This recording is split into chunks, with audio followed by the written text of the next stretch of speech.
हाथों को जोड़िएगा और महाराज श्री के पावन श्री चरणों में नमोस्तु निवेदित करेंगे। हे महाराज श्री, नमोस्तु नमोस्तु नमोस्तु।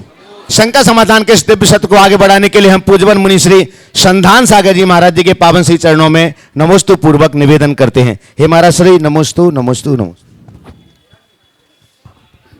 चलते हैं आज रांची की इस पावन धरा पर।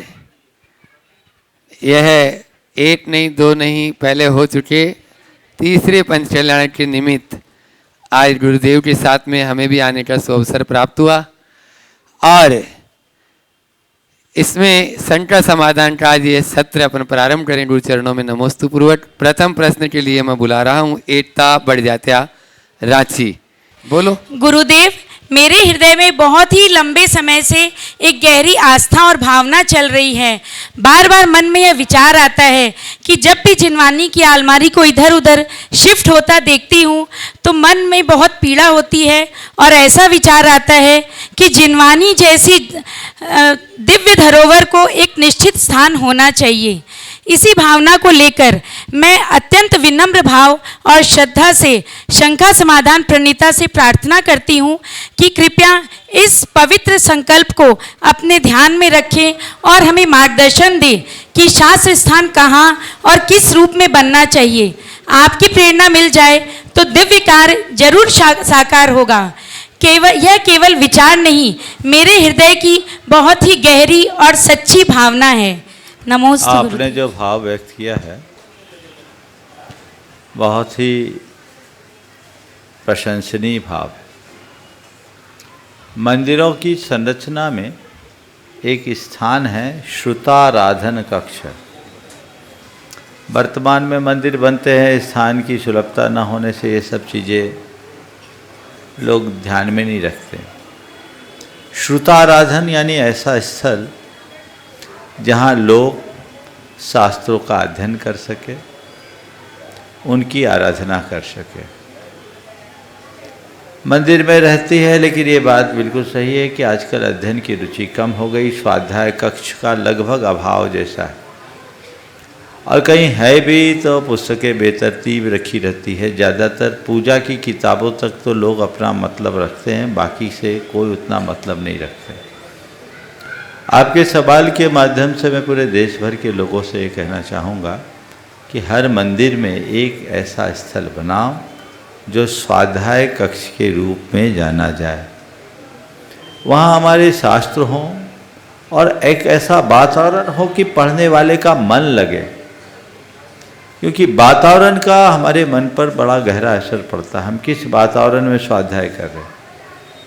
आजकल एक चलन चला है स्टडी कक्ष है, स्टडी रूम। तो अध्ययन कक्ष के रूप में प्रोफेशनली लोग चलाते हैं, जहाँ बच्चों को केवल एक एटमॉस्फेयर मिलता है और बच्चे अच्छी फीस दे करके पढ़ते हैं। मैं भी एक दो जगह देख के भी आया। तो ये चीज़ें हैं, तो ऐसे ही एक स्वाध्याय कक्ष होना चाहिए। वहाँ अलमारियाँ भी होनी चाहिए, पर इसके साथ एक समस्या है, पुस्तकें बहुत ज़्यादा प्रकाशित होने लगी है। अब मंदिर के व्यवस्थापकों के सामने सबसे बड़ी समस्या है कि रखे कहाँ। तो सबसे मैं कहूँगा कि अब डिजिटल फॉर्मेट में ही ग्रंथों को ज़्यादा बढ़ोतरी देनी चाहिए। मंदिर में मूल ग्रंथों को ही स्थान देना चाहिए। अधिक ग्रंथों के प्रकाशन से भी एक बड़ी अव्यवस्था होने लगी, और जो हमारे ग्रंथ हैं उनका एक पूरा परिसर हो जहाँ लोग अच्छे से पढ़ सके। महाराज फिर आज के समय अनुरूप जो ग्रंथ रखे गए लिखे जाते हैं, जो सबको समझ में आते हैं, उनके लिए क्या करें। उनके लिए एक अलग से दीर्घा बना दीजिए जहाँ लोग अपना पढ़ सके, समझ सके। एक स्थान होना चाहिए। आपने मुझे मार्ग में भी ये बात बताई थी, बात तो जमी है, लेकिन अभी स्थान देखना है। आज भी चर्चा मैंने की है। समाज भी चाहती है, किसी को कोई दिक्कत नहीं है, लेकिन इतने सारे ग्रंथों को, इतनी सारी अलमारियों को कैसे समायोजित किया जा सके, एक बड़ा चुनौती भरा कार्य है। जरूर इस पर विचार करके काम करना चाहिए। नमोस्तु। चंद्रेश कुमारी जैन सागर रांची गुरु चरणों में अपना प्रश्न करेंगे और तैयार रहेंगे। आज अपने बीच में गुणायतन के शिरोमणि संरक्षक फिरोजाबाद से पूज्य मुनि श्री प्रमाण सागर जी के चरणों में बारंबार नमोस्तु।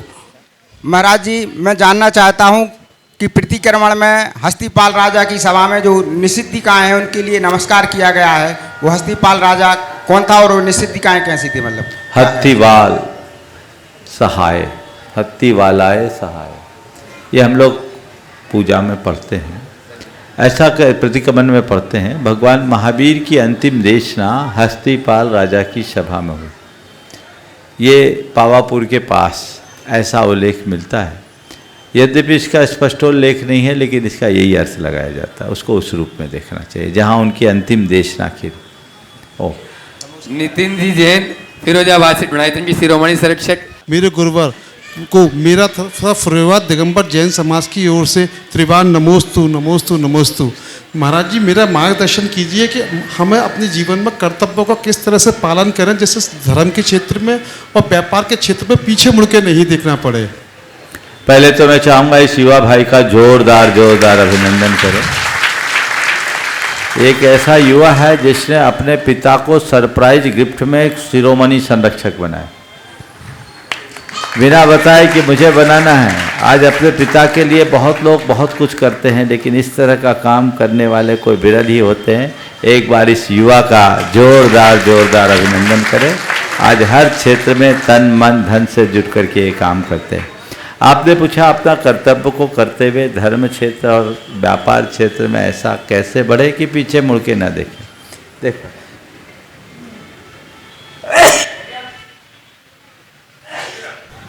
सबसे पहले तो कर्तव्य का दृढ़ता से पालन करो, पर कर्ता भाव मन में मत रखो। एक बात मान करके चलो कि मैं केवल निमित्त मात्र हूँ, कर्ता नहीं हूँ। समझ गए जी। निमित्त नैमित्तिक संबंध को लेकर के चलो। दूसरी बात, एक एक करके 1000 सीढ़ी चढ़ो, एक साथ 100 सीढ़ी चढ़ने की कोशिश कभी मत करो। जो भी काम करे पूरा मन लगा करके करे, परिणाम को लेकर बिल्कुल परेशान ना हो। धीरे धीरे व्यक्ति आगे बढ़ता है और धीरे धीरे बढ़ते बढ़ते व्यक्ति अपने जीवन के लक्ष्य को प्राप्त कर सकता है। ऐसा प्रयास करें। नमोस्तु गुरु। अपने बीच में जबलपुर से अरविंद जी, सुनीता जी, राजा परिवार यहाँ पर उपस्थित है। नमोस्तु अजुदय महाराजों के चरणों में मेरा बारंबार नमोस्तु। इच्छाएं महाराज जी से। महाराज जी, कुछ ग्रंथों में ये चेतावनी मिलती है कि यदि साधना का फल आकांक्षा जुड़ जाए तो वही साधना कर्म बंध का कारण बन सकती है। सिद्ध चक्र मंडल में हदान करते समय साधक किस आंतरिक सावधानियों की निर्जरा से सुनिश्चित कर सकता है? देखिए, भौतिक आकांक्षाएं हमारे पुण्य को छीन करती है। पेड़ के नीचे जाकर छाया मांगना समझदारी भरा कृत्य नहीं, लेकिन फिर भी एक आम गृहस्थ पूरी तरह निष्कांक्ष नहीं होता। अपने लौकिक जीवन में यत्किंचित उतार चढ़ाव के आने पर वह कहाँ जाएगा? जब बेटे को तकलीफ होती है तो माँ के आंचल में ही जाता है, और कहाँ जाएगा? इसलिए यदि कदाचित भगवान के चरणों में जाता है तो ये उसकी कमजोरी है, मिथ्यात्व नहीं। इसे मिथ्यात्व मत कहना। एक जगह लिखा है कि हे भगवान, एक व्यक्ति आपको बिना जानते हुए, आपके स्वरूप को न जानते हुए आपकी पूजा करता है, और दूसरा व्यक्ति है जो आपके स्वरूप से अनजान होकर इधर उधर की पूजा करता है। दोनों में अंतर ऐसा है कि एक आदमी हरितमणि को कांच मान करके अपनाए हुए है और दूसरा कांच को हरितमणि बोल रहा है, लेकिन दोनों में बड़ा अंतर है। कांच तो कांच ही है, तुम कितने भी उसको हरितमणि घोषित करो, लेकिन हरितमणि हरितमणि है। जिस दिन आंखें खुलेगी माला माल हो जाओगे। इसलिए अपने आप को भगवान की शरण में रखे, निष्कांक्ष भाव रखे, और कदाचित भौतिक आकांक्षाएं हो भी तो उन्हें प्रबल ना होने दे। चंद्रकला जी पाटनी और प्रदीप जी अध्यक्ष जी वहीं पहुंच जाए और उनका स्वागत अभिनंदन भी करेंगे। आप लोग जोरदार तालियों से एक बार स्वागत कर दें। रेखा जी पांड्या रांची गुरु चरणों में अपना प्रश्न कर रहे हैं। तक जी के इच्छामी इच्छामी इच्छामी। महाराज जी, मेरा ये प्रश्न है, मेरी शंका है कि आज के इस आधुनिक युग में और कंप्यूटराइजेशन के युग में बच्चे 6-6 महीने में पैदा हो जा रहे हैं, जो कि 3 महीने इंक्यूबेटर पे रहते हैं, और जो माँ के गर्भ में बच्चा 9 महीने में पैदा हो रहा है, तो उन बच्चों की मानसिकता में क्या फ़र्क है? देखिए, बात आपने बहुत ही चुनौतीपूर्ण कही है। संसाधन बढ़ गए और जिसको माँ के पेट में 9 महीना रहना चाहिए था, उसे 6 महीने में ही बाहर निकाल करके इस तरह की व्यवस्थाएं की जाने लगी। आपने पूछा है कि इसकी मानसिकता में क्या फ़र्क पड़ता है। मुझे लगता है अभी इस पर कोई ठोस अध्ययन हुआ नहीं, पर मैं ये कह सकता हूँ कि निश्चित रूप से माँ का संपर्क प्रत्यक्ष न मिलने से अंतर तो आता ही होगा, जो भी है। लेकिन इसे हम 2 दृष्टि से देखें। एक, हमारी तकनीक इतनी अच्छी हो गई है कि इस तकनीक के परिणाम स्वरूप आज हम बच्चों की जान बचा पा रहे हैं। मैंने एक वीडियो देखा था बहुत पहले, एक तोता, उसने अंडा दिया और तोता मर गया। उस अंडे के चूजे को व्यक्ति ने पाल करके बड़ा कर दिया, उसको वैसा वातावरण दिया जो माँ के साथ मिलना चाहिए। वो तोता फिर उनके घर में ही रहा, आगे कहीं गया नहीं। शुरू से उसको पूरी व्यवस्थाएं दी। तो ये व्यवस्थाएं यदि होती है और किसी की जान बचती, तो इसे नकारने का औचित्य मुझे नहीं दिखता। लेकिन ऐसी संतानों के मनोभावों पर क्या असर पड़ता है, यह भी अध्ययन और अनुसंधान का विषय, इस पर विचार करना चाहिए। हाँ। नमोस्तु गुरुदेव, नमोस्तु। लोग जोरदार तालियों से मैं चाहूंगा पूरा परिवार, वह पांड्या परिवार, संजय जी, अनिता जी पांड्या, गुणायतन ट्रस्टी जिन्होंने सौदर मिंद्र बनने का शुभ अवसर प्राप्त किया, विजय जी, नीतू जी पांड्या जिन्होंने कुबेर बनने का प्राप्त किया, और माता श्री स्नेहलता जी भी आ चुकी हैं।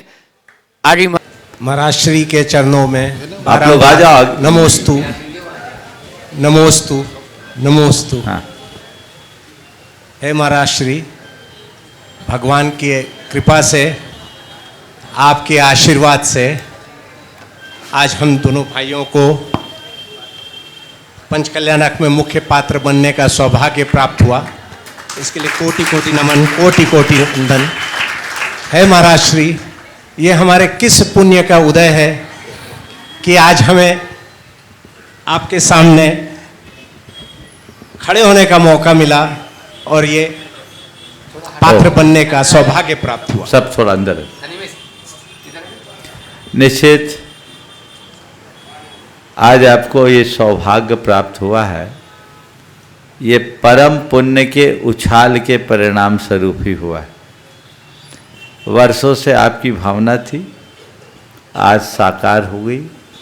मुझे याद है जिस दिन हमने यहाँ बेदी और मूर्ति के लिए आशीर्वाद दिया था, संजय भाई और अनीता जी ने उसी दिन हमारे सामने भाव प्रकट किया था कि महाराज जी हमें सौधर्मिंद बनना है। आज ये सौभाग्य मिल गया। भावनाएं जब प्रबल होती है तो परिणाम सुनिश्चित होते हैं। मैं तो आपसे ये कहूँगा कि अब इस प्रसंग को अपने जीवन की टर्निंग पॉइंट बनाइए और अपने जीवन में व्यापक बदलाव घटित करने के लिए संकल्पित हो जाइए। मैंने बहुतों को देखा है जो सौधर्मिंद बनता है उसका जीवन बदल जाता है, और मुझे उम्मीद है बगल में आपके चाचा जी, भाई साहब चाचा जी नरेंद्र जी तो पहले बने ही थे, और बनने के बाद बदलाव बहुत घटित होता है। आपके जीवन में भी वही बदलाव हो। लक्ष्य तो अब यही होना चाहिए, और उम्र के जिस पड़ाव में आप लोग पहुंच गए हो, अब धीरे धीरे उधर ही बढ़ने का लक्ष्य बनाए। बहुत बहुत आशीर्वाद। विजय जी पांड्या, सवाल। इस महान अनुष्ठान के कुबेर और महामंत्री श्री सेवायतन। नमोस्तु नमोस्तु नमोस्तु गुरुदेव।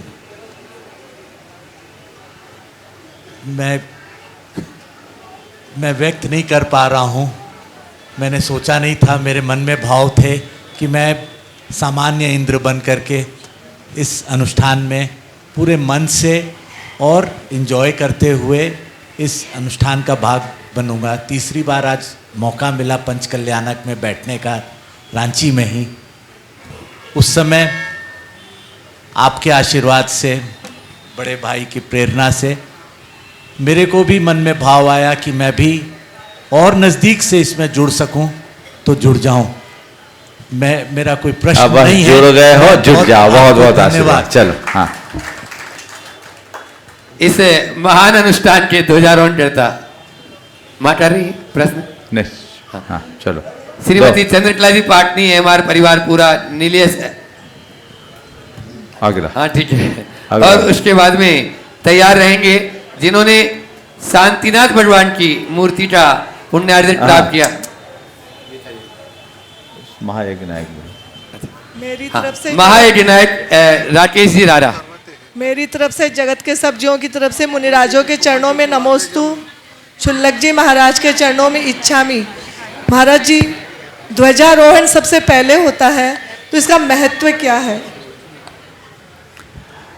देखिए, ध्वजारोहण किसी भी धार्मिक आयोजन के शुरुआत में ध्वजारोहण किया जाता है।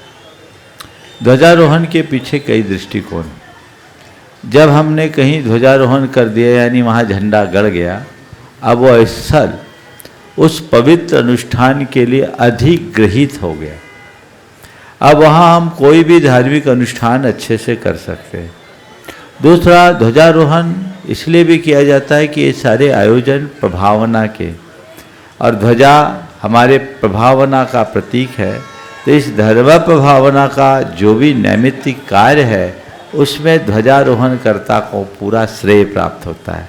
तो जिन शासन महात्म्य प्रकाशश्चात प्रभावना की उक्ति को चरितार्थ करते हुए ध्वजारोहण किया जाता है। नमोस्तु महाराज श्री, नमोस्तु। आपके चरणों में कोटि कोटि नमन, कोटि कोटि वंदन, कोटि कोटि आभार। महाराज श्री, मेरा ऐसा कौन सा मैंने ऐसा पुण्य किया है जिससे मुझे सौधर्म इंद्राणी बनने का बस अब तो सौभाग्य जो मिला? किया तो छोड़ो, अब तो ऐसा पुण्य करो कि साक्षात सौधर्म इंद्राणी बन जाओ। चलो आशीर्वाद। नमोस्तु। अमित राकेश जी रारा जो इस पंचकला प्रतिष्ठा महामहोत्सव में महायज्ञ नायक बनने का सौभाग्य प्राप्त किए। महाराज श्री के चरणों में हमारा बारंबार नमोस्तु, नमोस्तु, नमोस्तु। महाराज श्री, हमारा प्रश्न है कि इस हमें तो पंचकल्याणक महोत्सव में बैठने का पहली बार अवसर मिला है, पर हमें इसके बारे में कुछ बहुत जानकारी नहीं है। तो मैं ये जानना चाहती हूँ कि ये महायज्ञ नायक की पंचकल्याणक में क्या भूमिका होती है? देखो, पंचकल्याणक में कहीं जाना और दर्शक दीर्घा में बैठना अलग बात है। अब पंचकल्याणक में पात्र के रूप में भागीदारी देना अलग बात है, उसका मजा ही अलग होता है। आप पात्र बन गए ना, अब आपको पता लगेगा कि असल पंचकल्याणक क्या होता है। महायज्ञ नायक यानी इस पूरे पंचकल्याणक का मुखिया, ये महायज्ञ है, इसके नायक, इसका नेतृत्व। निश्चित ये आपका परम सौभाग्य है कि ये दायित्व मिला है। अब एक ही भाव अपने मन में जगाइए। मैं सबको इनके माध्यम से कहना चाहूँगा जिन्हें जो सौभाग्य मिला है, बार बार दोहराने से फिर पूरा सत्य उस पर चला जाता है। आप तो बस एकतान होइए और जो निर्देश आपको प्रतिष्ठाचार्यों के द्वारा मिलता जाए वो करते जाइए। देखिए जीवन में कैसा आनंद आता है। बहुत बहुत आशीर्वाद। मूर्ति पुण्यारी रीता जैन गुणायतन ट्रस्टी। और एक बार मैं चाहूँगा जितेंद्र और रीता जी दोनों एक साथ आ जाएं। बंधुओं, आज प्रातःकाल भगवान की प्रतिष्ठा करने के लिए बड़ी प्रबल भावना थी रीता जी की, और उन्होंने शांतिनाथ भगवान को विराजमान करने का सौभाग्य प्राप्त किया था, हमने घोषित भी किया था। लेकिन जितेंद्र भाई भी शुरू से शांतिनाथ भगवान के लिए बहुत उत्कंठित थे, उनकी भावनाएं प्रबल थी, और ये बड़ा दुखी सा हो रहा था। जब हम पहले आए थे तब भी कह रहा था कि मेरे पिताजी की इच्छा तो शांतिनाथ है, लेकिन मैंने उसको फिक्स तो किया नहीं था। आज जब इनकी दुविधा मैंने रीता बहन के सामने रखी तो इन्होंने बहुत उदारता का परिचय देते हुए कहा, महाराज जी मुझे भगवान विराजमान करना है, आप जैसा आशीर्वाद देंगे हम उसके लिए तैयार हैं। एक बार इनकी इस उदारता के लिए आप लोग जोरदार अभिनंदन करें।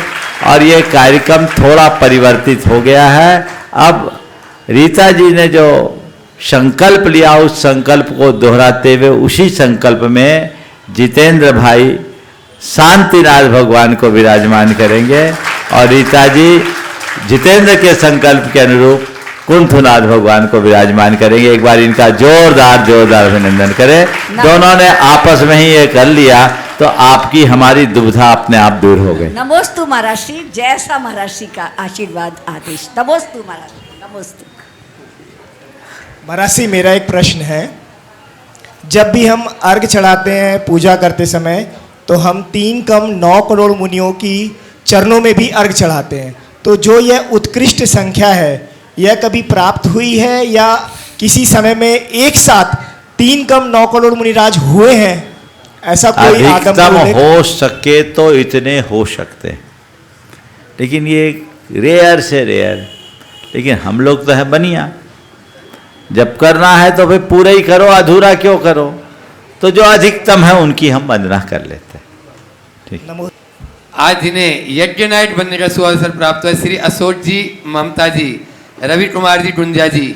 गुरुदेव के चरणों में मेरा और मेरे परिवार की ओर से नमोस्तु नमोस्तु नमोस्तु। छुल्लक जी के चरणों में इच्छामी। महाराज श्री, मेरा प्रश्न ये है कि कई बार कई लोग गाइडेंस के नाम पे हमें कमज़ोर समझने लग जाते हैं, हमें तुच्छ समझने लग जाते हैं, और वो गाइडेंस ना दे करके हमें हमारे ऊपर चढ़ जाते। तो इस सिचुएशन में हम क्या करें?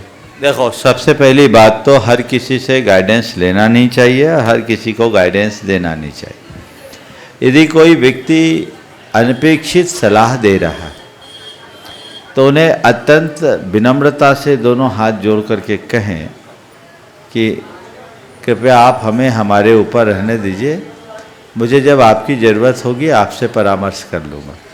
यदि हम ऐसा कर लेंगे तो बदलाव आ जाएगा। तो हमें अपने ऊपर रखना चाहिए, छोड़ दे। फिर दूसरी बात, यदि कोई सही अर्थ में गाइडेंस दे रहा है तो हमें तटस्थ भाव से उस पर विचार करना चाहिए कि इनका जो ये मार्गदर्शन है ये कितना सही है। यदि सही है तो उसे अपनाने में संकोच नहीं करना चाहिए। दूसरी बात, जो गाइडेंस देते हैं उनको भी मैं ये कहूँ कि आप मार्गदर्शक बनिए, मार्ग निर्णायक मत बनिए। आप उसकी योग्यता क्षमता को देखते हुए उसे बताइए, रास्ता दिखाइए, लेकिन उसका आग्रह मत कीजिए। और केवल क्रिटिसाइज न करें, गाइड करें, ताकि वो प्रेरित और प्रोत्साहित हो, हतोत्साहित नहीं। हाँ, अशोक जी, ममता जी, अजमेरा, जिन्होंने यज्ञ नायक, पूरा परिवार, अजमेरा परिवार, नमोस्तु महाराज, कमेटी जाके वहीं पर अध्यक्ष मंत्री कर देंगे और उसके बाद में तैयार रहेंगे प्रदीप जी काला, भरत चक्रवर्ती, बाहुबली परिवार, जिनको बनने का सौभाग्य प्राप्त हुआ, आनंद जी काला, देवेश जी काला साथ में। नमोस्तु महाराज, मैं कोई शंका लेके नहीं आया हूँ, बस आपका आशीर्वाद लेने आया हूँ। सुंदर, बहुत बहुत आशीर्वाद। चलिए सवाल करिए अगला। प्रदीप जी काला उपस्थित हैं। महाराज श्री के चरणों में नमोस्तु नमोस्तु नमोस्तु। महाराज श्री, काला परिवार कृतार्थ हो गया है कि आपने हम लोगों को ये मौका दिया, उसके लिए बहुत बहुत बहुत बहुत आपका आशीर्वाद मिलते रहे हम लोगों को, तो हमारे लिए बहुत है महाराज श्री। सवाल है तो पूछ लो। नहीं है, चलो आशीर्वाद। Thank you. चलिए, मुनिदेव के चरणों में सत सत नमन। महाराज श्री, अपना प्रश्न पूछूं उसके पहले आज सुबह जो हुआ है उसके लिए सभी कोई अभिभूत हैं, सभी कोई मुझे बधाई दे रहे हैं कि ऐसा तो आज तक हुआ ही नहीं। किसी भी मुनि का इस प्रकार का स्वागत आज तक या उनके सम्मान में इस प्रकार की जो शोभा यात्रा निकली है वो आज तक नहीं हुई है। यह सब महाराज श्री आपकी कृपा, आपका आशीर्वाद है। नहीं तो हम लोग इस काबिल या इस योग्य नहीं थे कि इस आयोजन को इतने सुंदर ढंग से हम संपन्न कर सकते थे। और मुझे पूरा विश्वास है कि आने वाले समय में 30 तारीख को जो महावीर जयंती का भव्य आयोजन कर रहे हैं और उसी दिन हमको सौभाग्य प्राप्त हुआ है दीक्षा जयंती मनाने का, और 1 तारीख से 6 तारीख तक जो भव्य पंच कल्याणक हो रहा है वो भी इसी प्रकार आपके आशीर्वाद से, आपकी प्रेरणा से भव्यतम तरीके से पूर्ण होगा।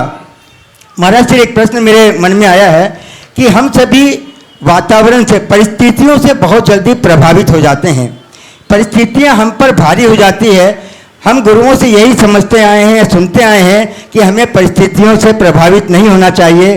सुख और दुख दोनों व्यक्ति के जिंदगी में आते हैं और हम डेली सुनते हैं, पढ़ते हैं, और उस समय मन में लगता है कि यह बात सही है कि हमें परिस्थितियों से प्रभावित नहीं होना चाहिए, परिस्थितियां हम पर भारी नहीं पड़नी चाहिए, हावी नहीं होनी चाहिए।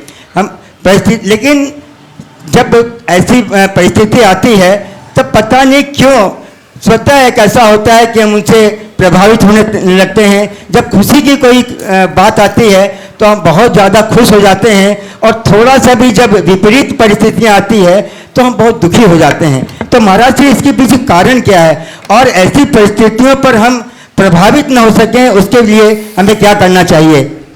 एक छोटी सी बात है। आज सुबह जब यह भव्यतम प्रवेश हुआ तो सभी को ही बहुत खुश थे, और मैं भी स्वतः, समाज खुश है तो मैं भी खुश हूँ, लेकिन बीच में कुछ ऐसी बातें हुई, आपको भी मालूम है, तो पता नहीं क्यों चिंता की रेखाएं मेरे माथे पर आ गई और कुछ अच्छा नहीं लग रहा था। मुझे मालूम है कि इस तरह से मुझे प्रभावित नहीं होना चाहिए और ऐसे तनाव में नहीं आना चाहिए। ऐसा क्या है कि हम इस पर विजय प्राप्त कर सकें? देखो, पहली बात तो मैं स्पष्ट कर दूं, नहीं तो लोगों को लगेगा कि आज क्या हो गया।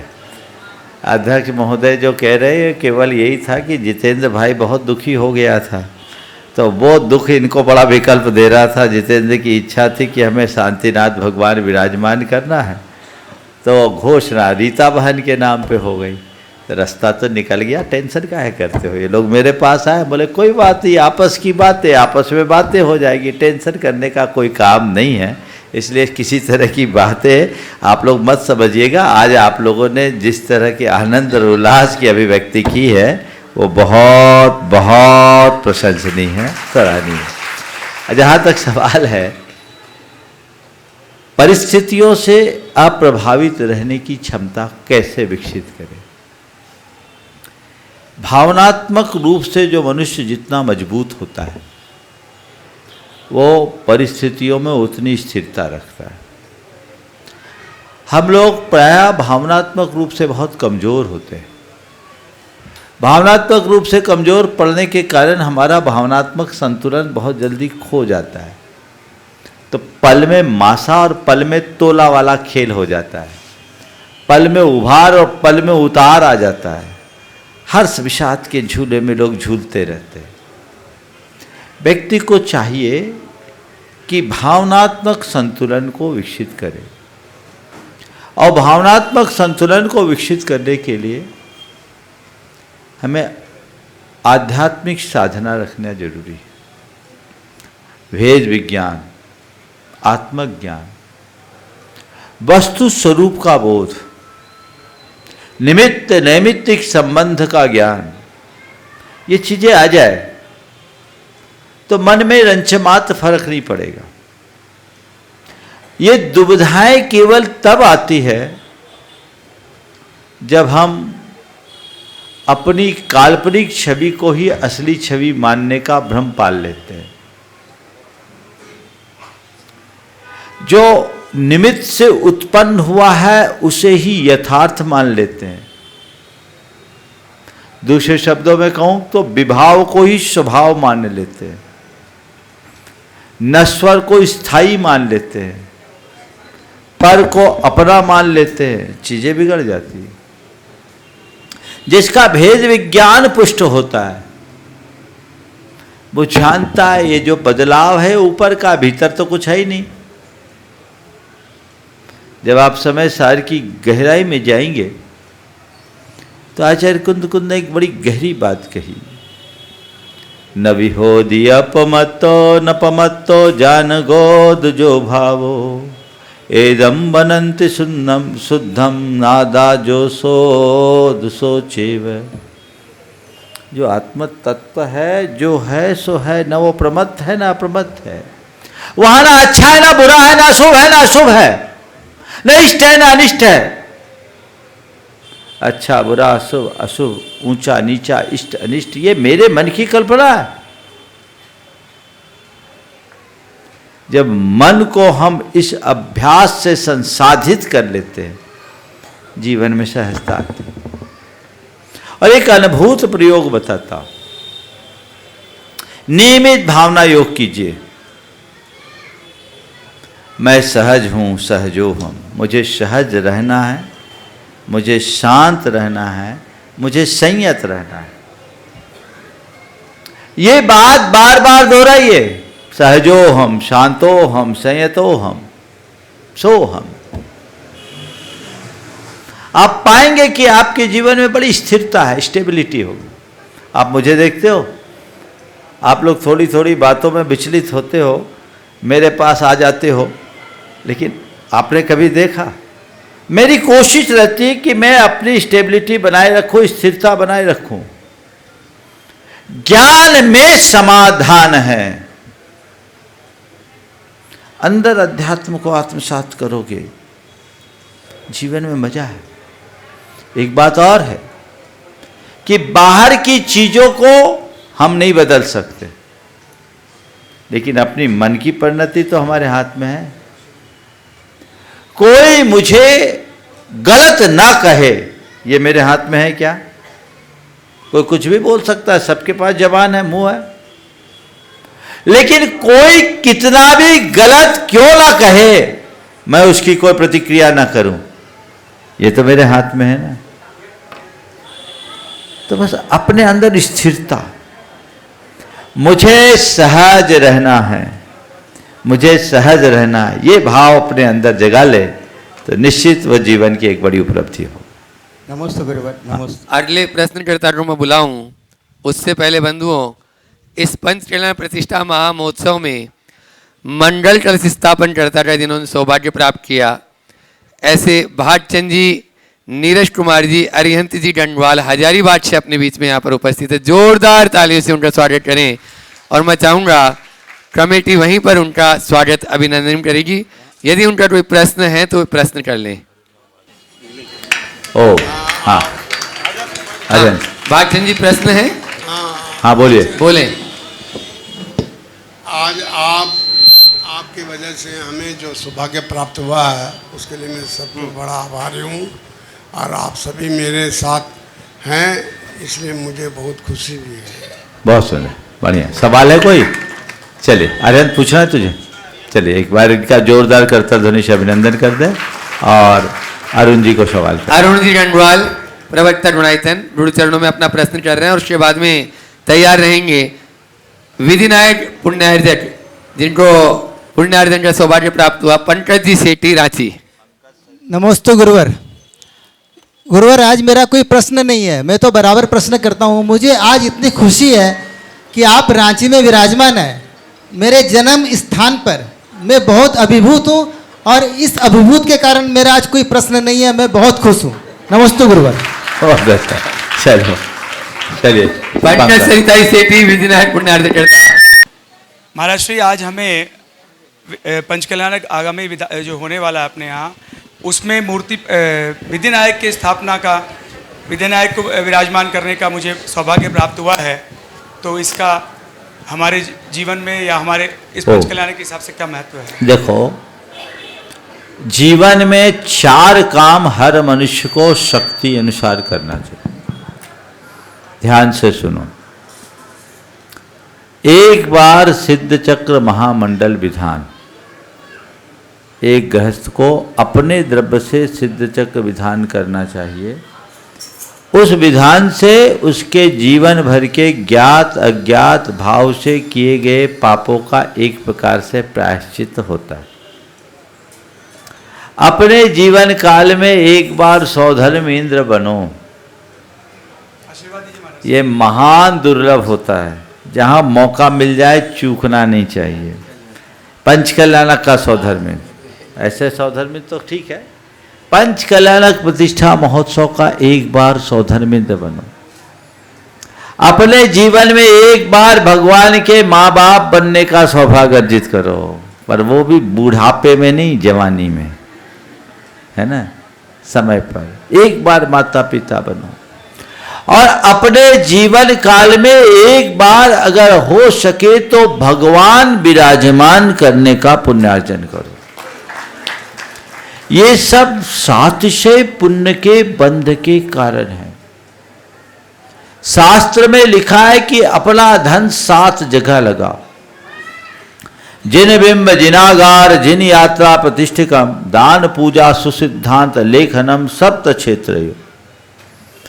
भगवान के बिंब की स्थापना करो, जिन मंदिर लगाओ, जिन यात्रा यानी तीर्थ यात्राएं करो कराओ, प्रतिष्ठा पंच कल्याणक करो, चतुर्विध संघ को दान दो, भगवान की पूजा प्रभावना में अपना योगदान दो और शास्त्र लेखन यानी शास्त्रों का प्रकाशन करो।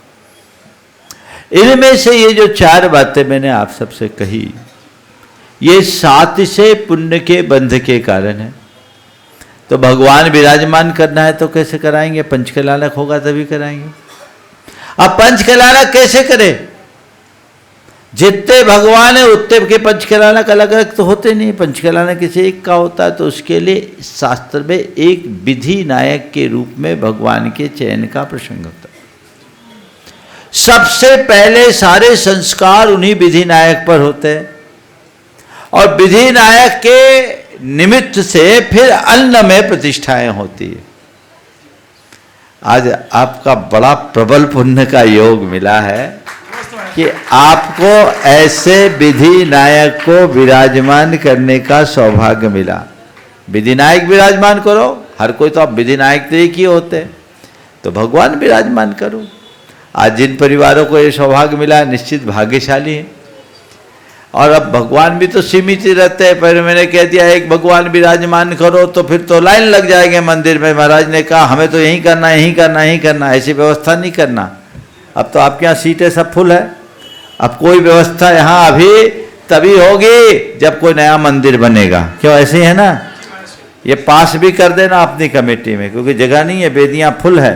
3 की सीट में 5 नहीं बिठालना है। जितने भगवान हैं जितनी बेदी है फुल।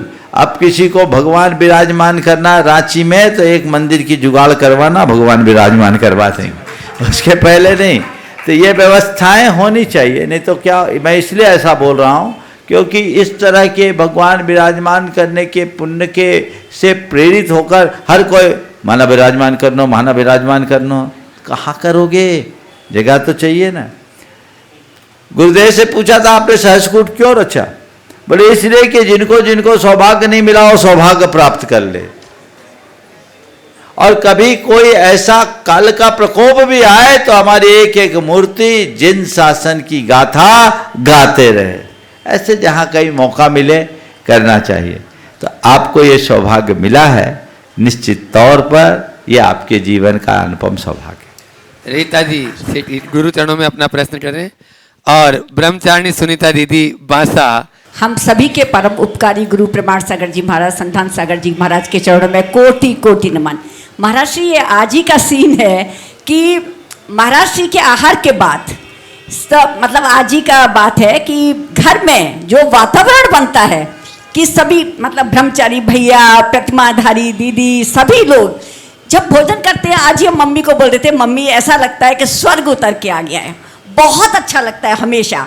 तो महाराज जी एक तरफ ये भी बात आ रही थी कि मैंने ये भी बोला, दूसरी साइड में संसार में ऐसे भी लोग होटल से या फिर या जो भी घूमना फिरना, तो महाराज जी ऐसे कैसे होता है उस समय इतनी प्रफुल्लता, इतनी खुशी?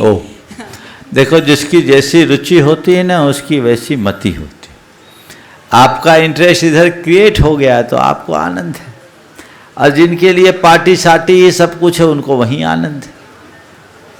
जिनकी होनहार अच्छी होती है उन्हें ही शुभ निमित्तों का आश्रय लेने का सौभाग्य मिलता है, और केवल वे ही उसका लाभ उठाते, आनंद उठा पाते हैं। हर चीज़ का आनंद है। मैं एक ही बात कहूँगा, बाहर के आलंबनों से मन बहलता है और परमार्थ के आलंबन से मन बदलता है। मैं दोहरा रहा हूँ, बाहरी आलंबनों से मन बहलता है और परमार्थ के आलंबन से मन बदलता है। बहला हुआ मन भटक सकता है, बदला हुआ मन सदैव स्थिर रहता है, सुकून देता है, शांति देता है, आनंद देता है। इसलिए मन बहलाने वाले कार्यों में लगने की जगह मन को बदलने वाले रास्ते को अंगीकार करें। ब्रह्मचारिणी सुनीता दीदी बासा जो हर मोटा हमेशा लूट लेती है, अभी भी आपने देखा पूरा बिहार भोपाल से यहाँ तक का उन्होंने पुण्यार्जित लूट लिया है। ऐसे जोरदार ताली बजा दीजिए एक बार दीदी के लिए। वो देखती रहती है कि पुण्य के कैसे इनको मिल जाए अवसर। और ईशान इंद्री पंचकन्या बनने का सौभाग्य प्राप्त किया श्री संजय जी, बीना जी, ऋषभ जी, आयुष, अंकित, आयु, दक्ष लोहाड़िया परिवार अपना प्रश्न भी करेंगे, सीधे सीधे प्रश्न करेंगे, टाइम कम है। गुरुवर के चरणों में नमोस्तु, मुनिराज के चरणों में नमोस्तु, छुल्लक जी के चरणों में इच्छामी।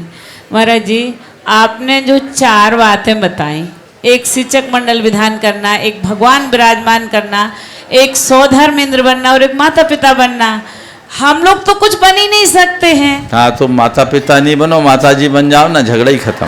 नहीं तो हम लोग किस चीज में संतुष्ट हो? परिवार तो वाले तो बन जाते। परिवार वाले बन जाए, जो माता पिता नहीं बन सकते माता जी बन सकते हैं, महाराज बन सकते हैं, उनको तो माता पिता से ऊपर की बात हो गई। ये तो गृहस्थों की बात है, इसलिए बिल्कुल हताश मत हो कि अब हमारी तो व्यवस्था नहीं, हम तो ब्रह्मचारिणी बनकर गलती कर गए ऐसा नहीं सोचना, समझ गए? इसलिए जो बन सको करो। लेकिन अगर हम लोग के अंदर जिज्ञासा रहती, भगवान विराजमान करना, भगवान विराजमान करना, और जहाँ मौका मिलता तो वहाँ भगवान विराजमान कर देते। लेकिन एक हम लोग की कमी रहती है कि हम भगवान विराजमान करके और दूर खड़े हो जाते। लेकिन अगर हम वहाँ पर समय पर द्रव्य नहीं भेजते या वहाँ के रख रखाव में हम द्रव्य नहीं देते हैं, तो उसमें हमें क्या सावधानी बरतना चाहिए? शास्त्र में ऐसा लिखा है कि मंदिर जी में मंदिर का निर्माण करना, जिन बिंब को विराजमान करना, मंदिर में उपकरणों का दान देना, भगवान की पूजा रख रखाव के लिए भूमि भवन आदि का दान देना, प्रातिहार्यों का दान देना, ये सब नित्य पूजा है। तो यदि आपने भगवान विराजमान कर दिया तो भी ये नित्य पूजा है। कोई ज़रूरी नहीं कि जहाँ आपने भगवान विराजमान किया वहाँ जाकर आप पूजन करो ही। भगवान विराजमान करना भी पूजन है, लेकिन कहीं भी भगवान विराजमान करो तो उसके साथ इतना योगदान भी दो जो प्रतिष्ठा शास्त्रों में है कि उससे भगवान की पूजा अर्चा होते रहे। इसीलिए जब भगवान विराजमान किया जाता है तो भगवान की न्योछावर से अतिरिक्त लोगों से न्योछावर लिया जाता है, इसलिए घबराने की बात नहीं। बोलिए। ईशान इंद्र संजय जी, पूरा परिवार लुहाड़िया परिवार। चरणों में मेरा नमोस्तु और छुल्लक जी के चरणों में इच्छामी। महाराज श्री, मेरा ये क्वेश्चन है कि अपने 24 तीर्थंकर होते हैं, उनमें अधिकतर तीर्थंकरों के जन्म और तप एक साथ क्यों आते हैं? इसलिए कि तब से ही जन्म सार्थक होता है। तीर्थंकर भगवंतों ने जन्मदिन के दिन ही दीक्षा लिया, इसलिए जिनको जन्मदिन मनाना है मना लो, एक दिन दीक्षा दिवस होना चाहिए। खूब जन्मदिन मनाओ, लेकिन एक जन्मदिन ऐसा मना लो कि वो दीक्षा दिवस में परिवर्तित हो जाए। आज के सत्र को यहीं पर विराम। बोलिए अहिंसा परमो धर्म की।